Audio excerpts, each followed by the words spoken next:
जीवन को महान बनाने वाली प्रेरणादायक कहानियां, निस्वार्थ भाव से जगत कल्याण की सेवा में समर्पित महान व्यक्तियों के अनुभव। प्रजापिता पिताश्री ब्रह्मा एवं मातेश्वरी जगदम्बा सरस्वती के संग के रंग, ईश्वरीय यज्ञ इतिहास की झलकियां तथा परमात्म शक्ति अनुभूति से अपना जीवन श्रेष्ठ बनाने के लिए देखिए कार्यक्रम प्रेरणा।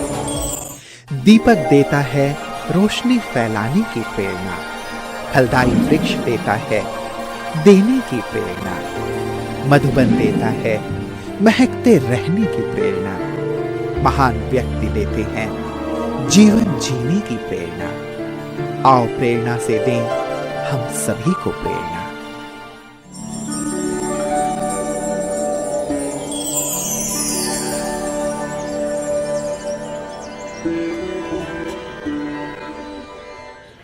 नमस्कार, आइए प्रेरणा कार्यक्रम में आपका हार्दिक स्वागत है।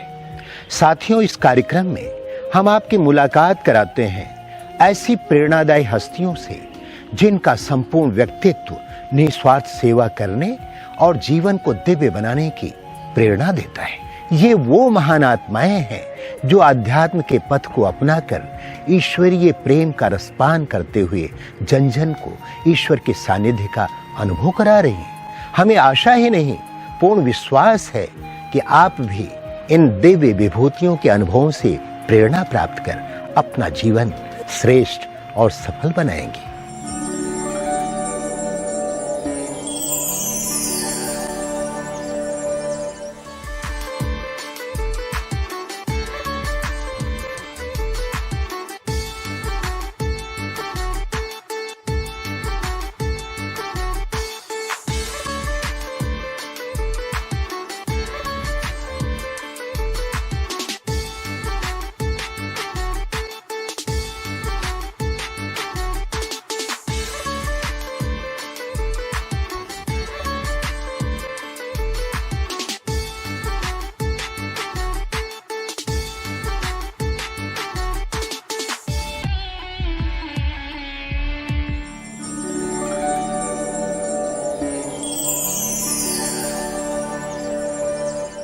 महाराष्ट्र का अकोला शहर कॉटन सिटी के नाम से प्रसिद्ध है। अकोला के ब्रह्मा कुमारीज ईश्वरीय विश्वविद्यालय के मुख्य संचालिका के रूप में आदरणीय रुक्मिणी दीदी जी निमित्त हैं। दीदी जी का जन्म सन 1956 में बुल्डाना महाराष्ट्र में हुआ। बचपन से आपको भक्ति एवं ग्रंथों में विशेष रुचि थी। आप क्षमाभावी, रहम दिल, सरल चित्त, प्रेम स्वरूप, उमंग उत्साह के धनी हैं। मात्र 17 वर्ष की अल्पायु में ही सन 1973 में आपको नागपुर से ईश्वरीय ज्ञान मिला। परमात्मा एक है, वही सत्य स्वरूप है। इस ज्ञान ने आपका मन मोह लिया। सन 1974 में पहली बार माउंट आबू ब्रह्मा कुमारीज मुख्यालय में अव्यक्त बाप दादा से मिलकर परमात्म शक्तियों की गहराई से अनुभूति की। सन 1975 से नागपुर, अमरावती, वर्धा, यावतमाल, चंद्रपुर आदि स्थानों पर सेवा देते हुए सन 1981 से आप अकोला में ही स्थायी रूप से अपनी सेवाएं दे रहे हैं।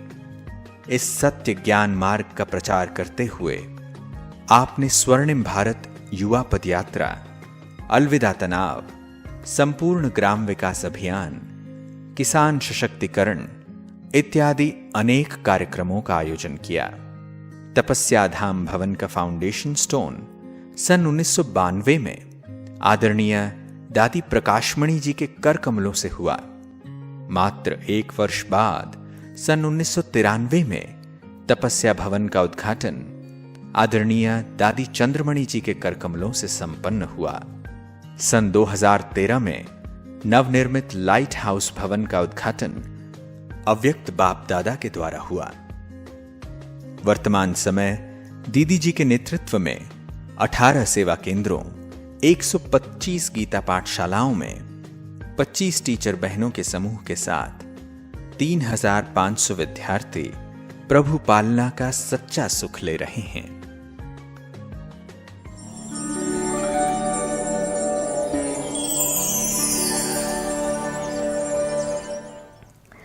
हमारे घर का लौकिक वातावरण बहुत भक्तिभाव वाला था। माता पिता बहुत व्रत तीर्थ यात्राएं करते थे। साधु संतों का हमारे घर में सदैव आना जाना लगा रहता था।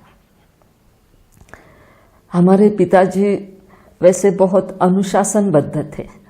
वो जमींदार थे। उनको अपने जीवन में सच्चाई बहुत प्यारी थी। वही हमें वो शिक्षा देते थे कि बच्चे सदा सच्चाई से चलना, निर्भय होकर रहना। ऐसे पढ़ाई पढ़ते पढ़ते माता पिता की पालना में चलते दिल में एक आश थी कि और भी अपना एक पिता है जिसको दिल याद करता है, उसको मिलना है। लेकिन कैसे मिले, कोई रास्ता नहीं मिल रहा था। हमारे बड़े भाई साहब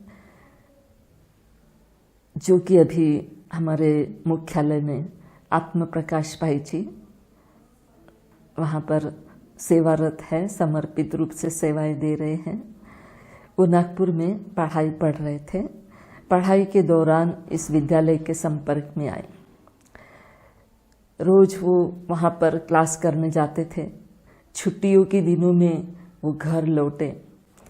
उन्होंने हमको बताया कि मुझे भगवान मिला। हमको बड़ा आश्चर्य लगा, क्योंकि भक्ति में तो समझते थे भगवान मिल गया मना सब कुछ पहुंच गया, वो सब कुछ मिला। लेकिन यहाँ पर उनका सादा जीवन देख करके हमें आश्चर्य लगा। फिर भी मन में परमात्मा से मिलने की आश थी। इस वजह से वो हमें सबसे पहले हमारे पिताजी को नागपुर ले गए। उनको उस ज्ञान योग का कोर्स कराया। हमारे पिताजी को भी बहुत वंडर लगा कि ये लोग यंग हैं लेकिन इनका संयम नियम पर चलते हैं। क्योंकि भक्ति मार्ग में भक्ति करते थे, भजन करते थे, यात्रा करते थे, लेकिन कई आदतों के अधीन थे।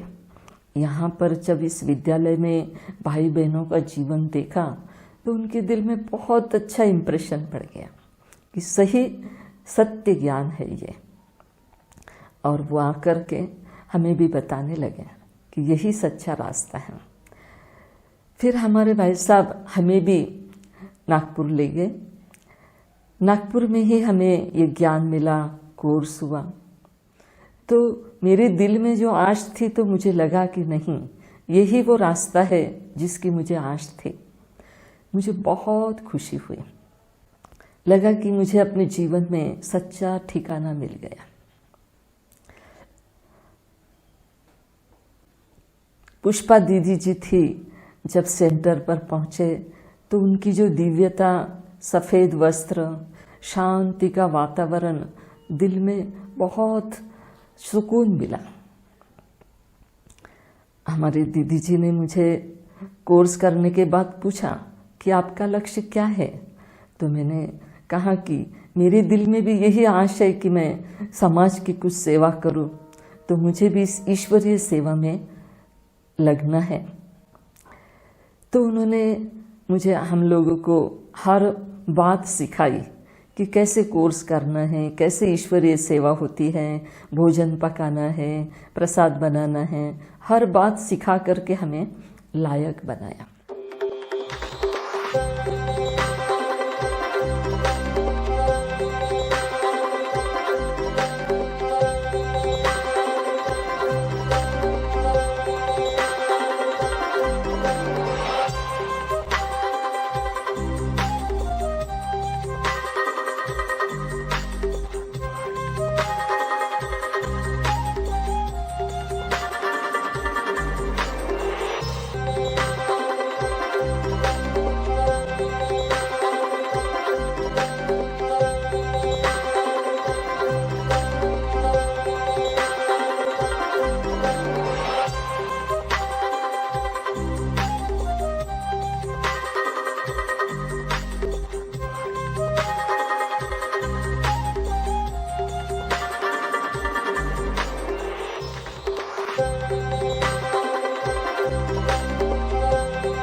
दीदी जी के साथ मधुबन जाना हुआ। मधुबन में पहुंचते ही लगा कि हम अपने घर में पहुंचे हैं। कल्प पहले वाले बच्चे, वहाँ लिखा था कि बच्चे आपका स्वागत है, भले अपने घर में पधारे। तो दिल को लगा कि यहाँ हर बात में हमें कितना अपनापन मिल रहा है। मधुबन में पांव रखते ही हल्कापन लगने लगा। पहली बार बाप दादा से मिलन हुआ। बाप दादा ने दृष्टि देते हुए बाकी पहनी। लगा कि मुझे मेरा सच्चा माता पिता मुझे अपना बना रहा है, मुझे अपना खोया हुआ प्यार दे रहा है। ऐसा लगा अपन धरती पर ही नहीं है। ऐसा जन्म जन्म का जो थकान थी वो खत्म हो गई, प्यार बाबा का मिल रहा है। जैसे किसी बंद पंछी को एक आकाश मिल गया उड़ने को। मधुबन बेहद घर में हम क्लास कर रहे थे तो ऐसा लगा कि बाबा की जो नॉलेज हमको मिल रही है वो कितनी ऊंची है, कितनी गहन है। दादियों ने भी अपनी प्यार भरी दृष्टि से हमको स्वागत किया, अपनापन दिया। उनकी तपस्वी मूर्त जो है हमें भी अपने जीवन को तपस्वी मूर्त बनाने की प्रेरणा दे रही थी। तो ऐसा मीठा मधुबन जो हमारे दिल को लगा कि यही अपना सच्चा घर है माता पिता का। मधुबन कितना मधुर मधुर है, मधुबन कितना मधुर मधुर है, सदा ये आँखों में छाया है, सदा ये आँखों में छाया है। दिल वाला मधुबन का बाबा, दिल वाला मधुबन का बाबा दिल में समाया है। मधुबन कितना मधुर मधुर है, मधुबन कितना मधुर मधुर है। परम पिता शिव रोज यहाँ आकर ब्रह्मा के तन में, परम पिता शिव रोज यहाँ आकर ब्रह्मा के तन में, मुरली की मीठी मीठी तान सुनाते, मुरली की मीठी तान सुनाते, नैनों से छलका सागर का प्यार, नैनों से छलका सागर का प्यार, भूलता है नित्य नया रंग, भूलता है नित्य नया रंग। बच्चों के जीवन में दिल वाला मधुबन का बाबा, दिल वाला मधुबन का बाबा दिल में समाया है। मधुबन कितना मधुर मधुर है, मधुबन कितना मधुर मधुर। दादियों की इतनी प्यार भरी सूक्ष्म स्थूल रूप से पालना लिया। 5-6 दिन मन जो है बाबा की याद में, दादियों के प्यार में डूबा हुआ था। पता ही नहीं चला कि 5-6 दिन कैसे बीते, जाने का वक्त आ गया। दिल कह रहा था कि नहीं जाए, कदम कह रहे थे कि नहीं यहीं रुकना है, लेकिन जाना तो है ही। आंखों से आंसू बह रहे थे कि नहीं, वापस लौट के उस पुरानी दुनिया में नहीं जाना है। लेकिन बाबा तो कहता है कि तुम मेरे ही हो। तो ये सब बाबा की पालना लेकर के दिल ने यही दृढ़ संकल्प कर लिया कि बाबा मैं तेरी हूँ और तेरे ही ईश्वरीय सेवा में मैं मेरा अपना तन मन लगाऊंगी, चाहे मुझे कुछ भी सहन करना पड़े, अब पीछे नहीं हटूंगी। क्योंकि यही मेरे दिल में आश थी कि अपना जीवन किसी की भलाई के लिए, सेवा के लिए लगाऊं। मधुबन से डायरेक्ट हम सेवा केंद्र पर ही गए। लौकिक घर का भी कोई आकर्षण नहीं था, क्योंकि दिल ने ये ठान लिया था, दिल में ये आश थी कि वो रास्ता मिले, और वो जब रास्ता मिल गया तो उस रास्ते पर भी चलने के लिए मन बहुत आतुर था। हम सेवा केंद्र पर रहने लगे। पुष्पा दीदी जी ने हमारी माँ बनकर के इतनी प्यार भरी पालना किया, हर बात सिखाई उन्होंने। जैसे माँ अपने बच्चों को छोटा से बड़ा करती हैं, ऐसा उन्होंने भी हमको अपने सेवा के लिए लायक बनाया। और कई हमारे से सेवा करवाई, प्रदर्शनियाँ हैं, प्रवचन हैं, कई शहरों में हमको भेजा, जैसे वर्धा है, अमरावती है, यवतमाल है, चंद्रपुर है। जहाँ जहाँ भी सेवा की उनको आवश्यकता थी, वो हमको भेज करके सेवाएं कराते रहे।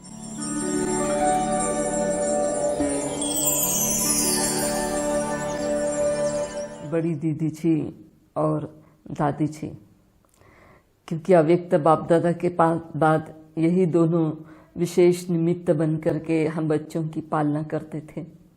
तो बड़ी दीदी जी ने भी पढ़ाई के प्रति कितना ध्यान रखना चाहिए, कैसे समय पर पढ़ाई पढ़नी चाहिए, उस पर चिंतन करना चाहिए, और अपने जीवन की जो धारणाएं हैं पवित्रता की, मर्यादा की, उसके ऊपर ध्यान हमारी दीदी जी ने हमको बहुत दिलवाया, अपने पास बिठाकर हमको सिखाते। बड़ी दादी जी तो ममता की मूर्त थी, वैसे वो प्रशासक थी, बड़े दिल की थी, तो उनसे भी सीखा कि कैसे प्यार से भी सबके साथ रहना और प्रशासन से भी रहना है। तो ऐसा दीदी दादी जी का ये जो जीवन देख करके हमें भी अपने जीवन में हमने बहुत सीखा, पढ़ाई की तरफ भी ध्यान दिया। मनोरेंद्र दादी जी जो पुष्पा दीदी की वजह से हमें बहुत करीब के लगते थे, हर समय वो हमें अपने एक कोई नज़दीक के रिश्ते के जैसा सूक्ष्म रूप से पूछते थे कि देखो बाबा, हम बच्चों को ये पढ़ाई पढ़ा रहा है तो हमें अपने अंदर भी चेक करना है, सदा खुश रहना है। स्थूल में भी वो पालना करते थे कि आपके पास सब कुछ है, आपको कोई कमी तो नहीं है। ऐसे इन दादियों ने भी हमारे जीवन में बहुत जैसे पालना दिया है, कोई कमी महसूस नहीं होने दिया। हमारी अपने महाराष्ट्र जोन की जो इंचार्ज थी दादी बुरुजेंद्रा, वो भी हमें बहुत प्यार से पालना दिया, हमें रुक्मिणी रानी कहती थी। उन्होंने भी बाबा की बहू होने के नाते बाबा के जो अनुभव हमको बताए कि कैसे बाबा हम बच्चों को एक एक बात सिखा करके सबसे न्यारा करते थे। तो ऐसे सभी जो दादियाँ थी, बड़ी दादियाँ, उनकी भी पालना का हमें बहुत बड़ा सौभाग्य मिला। दादी गुलजार तो बाबा का रथ है, उनकी जो दृष्टि कितनी न्यारी और कितनी प्यारी, इतनी रूहानियत वाली, जो उनको देखते ही हमारा देह का भान भूल जाता था। ऐसी प्यारी दादी, लेकिन इतनी निर्माण चित्त होकर के हम लोगों से बात करते थे। बहुत लगता था कि अपन कितने भाग्यवान हैं जो भगवान का रथ होकर के भी हमसे इतना नज़दीक है। ऐसे सभी दादियों की पालना लेते। हमारी पुष्पा दीदी जी ने भी बहुत, नागपुर में दादियों का आना जाना लगा ही रहता था, जो वहाँ पर भी हमको पालना मिलती थी और हम बहुत कुछ सशक्त होते जा रहे थे।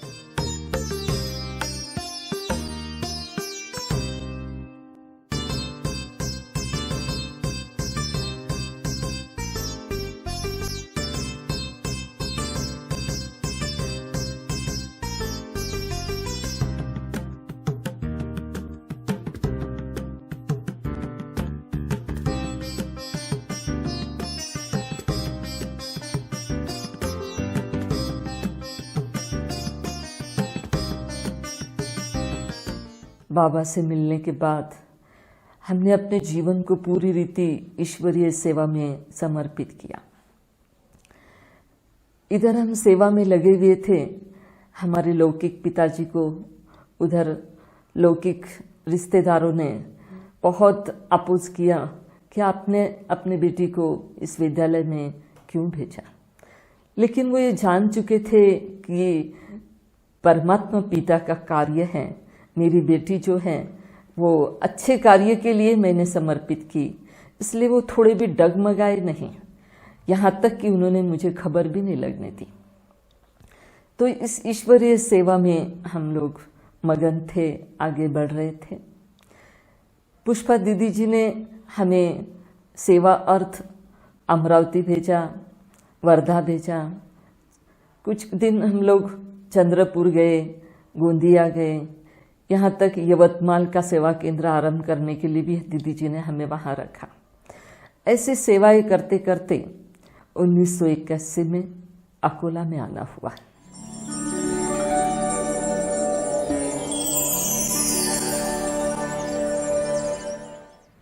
ब्राह्मण जीवन की धारणा सबसे पहले पवित्रता। हर समय लगता था कि जैसे सीता की जो पवित्रता थी, उस सीता के समान मैं अपनी मर्यादा की लकीर में रहकर बाप दादा की श्रीमत पर चलती रहूं। दूसरे बाप दादा ने जो धारणाएं बताई हैं शुद्ध भोजन की, उसके ऊपर भी, और अमृत वेला, उसके तरफ भी विशेष ध्यान रहता है कि वो शक्तिशाली रहे, कभी मिस ना हो। बाबा की मुरली भी बहुत ध्यान से पढ़ना है, उस पर चिंतन करना है, उसके ऊपर ध्यान रखना है। ऐसे जो भी बाबा की ब्राह्मण जीवन की जो धारणाएं, और सेवा के लिए भी हम सेवा प्रैक्टिकल अपने जीवन की धारणाएं बना करके सेवा करें, किसी को हमारे तरफ से दुख न पहुँचे ये भी हम ध्यान रखते हैं। मर्यादा में रह कर के औरों को अपने को सिखाना है, उसका विशेष ध्यान रखते हैं। और संतुष्ट प्रसन्न चित्त रहकर सबको संतुष्ट करने का ये अवश्य ध्यान रखते हैं। बाबा की जो इतनी पालना ली है, तो रिटर्न में अब यही सोचते हैं कि बाप समान हमको बनना ही है। साक्षी होकर के हर एक का पाठ देखते, बाप को अपने जीवन में साथी रख करके सबको सहयोग देते हुए, सबके प्रति शुभ भावना रखते हुए आगे बढ़ते जाना है। कोई भी परिस्थिति, कोई भी समस्या हमें पीछे नहीं हटाए, विचलित नहीं करे, अचल अडोल स्थिरियम सदैव रहे, यही लक्ष्य है।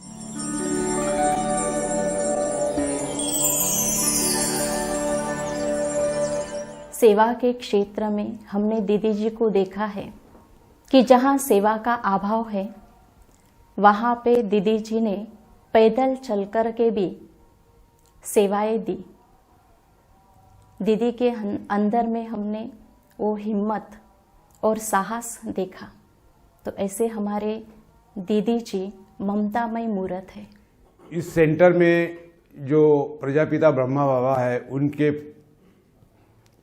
कमरे का एक चल रहा था, तो उसमें किसी एक बच्चे के द्वारा उसका सारा डिस्ट्रॉय हुआ। परंतु मैंने उस समय देखा कि माँ अपने बच्चे को कैसी ये करती है, तो उस समय कोई भी रिएक्ट नहीं हुआ, ऐसा लगा कि कुछ हुआ ही नहीं है। तो इतनी माँ की ममता में पालना, दिव्यता, और हर एक को आगे बढ़ाने की जगह हर एक की विशेषता देखकर उनको आगे कैसा बढ़ाना है, ये बहुत बड़ी विशेषता दीदी के अंदर है। दीदी जी में स्नेह से आगे बढ़ाने की बहुत अच्छी विशेषता है, और हर परिस्थिति का सामना कैसे करना है वो हमें बहुत अच्छी रीति प्रेरणा देती है।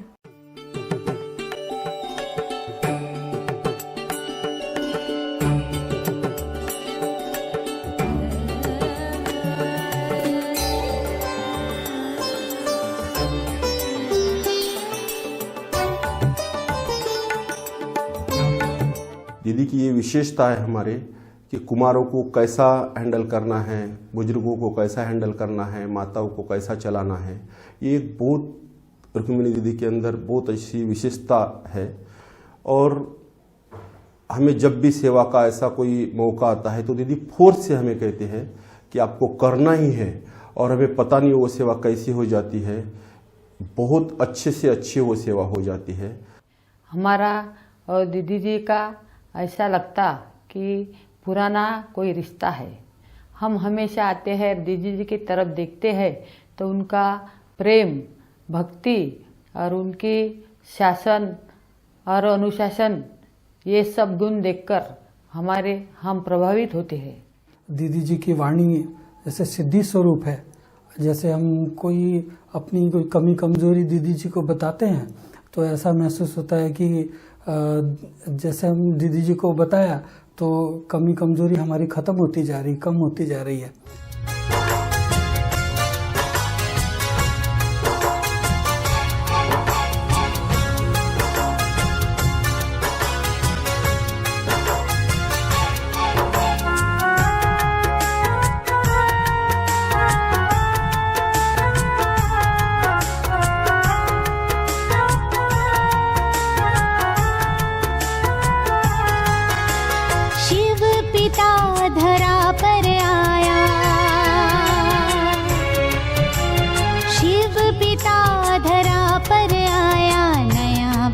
परिवार बनाया, नया विश्व परिवार बनाया, नया विश्व परिवार बनाया। शिव पिता धरा पर आया, नया विश्व परिवार बनाया, नया विश्व परिवार बनाया।